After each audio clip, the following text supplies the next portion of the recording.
day before in Tennessee, and I told it in the same terms I've used here. Tipper and I were driving ourselves, Shoney's low-cost family restaurant chain, what the man said. And they laughed, and I went on and gave my speech, and then went back out to the airport to catch a plane back to the United States. And I fell asleep on the plane until in the middle of the night, we landed on the Azores Islands for refueling.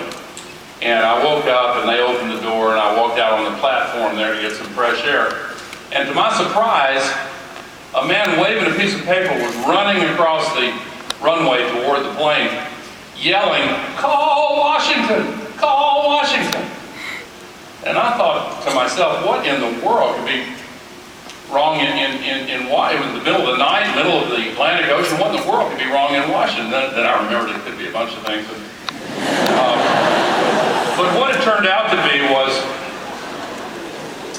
that one of the wire service reporters in Nigeria had already written a story about my speech there.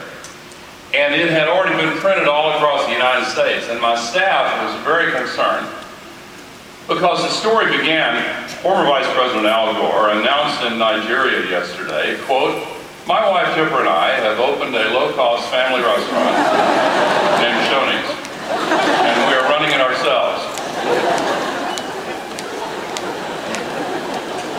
So before I could get back to the U.S., Jay Leno and David Letterman, for those of you from other countries, there are late-night television comedians who sometimes are not funny.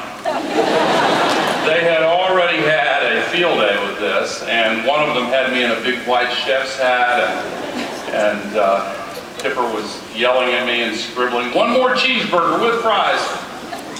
3 days later, I got a nice long handwritten letter from my friend and former partner Bill Clinton saying, "Congratulations on the new restaurant, Al." we like to celebrate each other's successes in life. Let her be on eBay later. Just kidding.